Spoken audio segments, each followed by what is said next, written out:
দক্ষিণ কোরিয়ার ক্যালেন্ডারের পাতায় এখনো তীব্র গ্রীষ্ম, অথচ নদীপাড়ের বাতাস বলছে ভিন্ন কথা। গ্রীষ্মের খরতাপের ভেতরেই যেন নেমে এসেছে শুভ্র শরতের আমেজ। শরৎ আসার আগেই প্রকৃতি যেন ঘড়ির কাঁটা উল্টো ঘুরিয়ে দিয়েছে।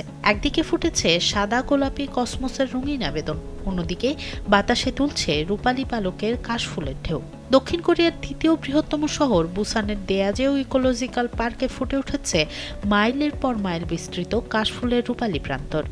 সময়ের আগে প্রকৃতির এই অনন্য দৃশ্য দেখতে এখন নাগদোংগাং নদীর তীরে ভিড় জমিয়েছেন বহু দর্শনার্থী। সংযুক্ত আরব আমিরাতের ভিডিও সংবাদ মাধ্যম ভিওডির প্রতিবেদনে উঠে এসেছে আগাম শরতের এই মোহনীয় সৌন্দর্যের কথা। স্যান্ডেলিনা সো, রূপচর্চায় আভিজাত্য। গাংসিও জেলার এই নদী তীরবর্তী পার্কটির সবুজ প্রান্তর এখন রূপ নিয়েছে রূপলী সমুদ্রে। ফুটেজে দেখা যায় কাশফুল প্রান্তরের বুক চিরে হেঁটে যাচ্ছেন দর্শনার্থীরা।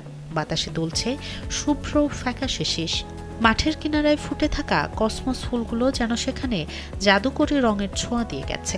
আগাম শরতের এই মুগ্ধতা ফ্রেমে বন্দি করতে সবাই মুখিয়ে আছে।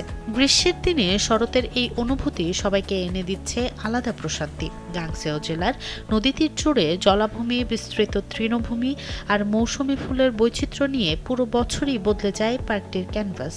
নদী, জলাভূমি আর ঋতুভিত্তিক ফুলের এমন বদল দেখতে সারা বছরই গাংসিও জেলার এই পার্কে ঢল নামে মানুষের।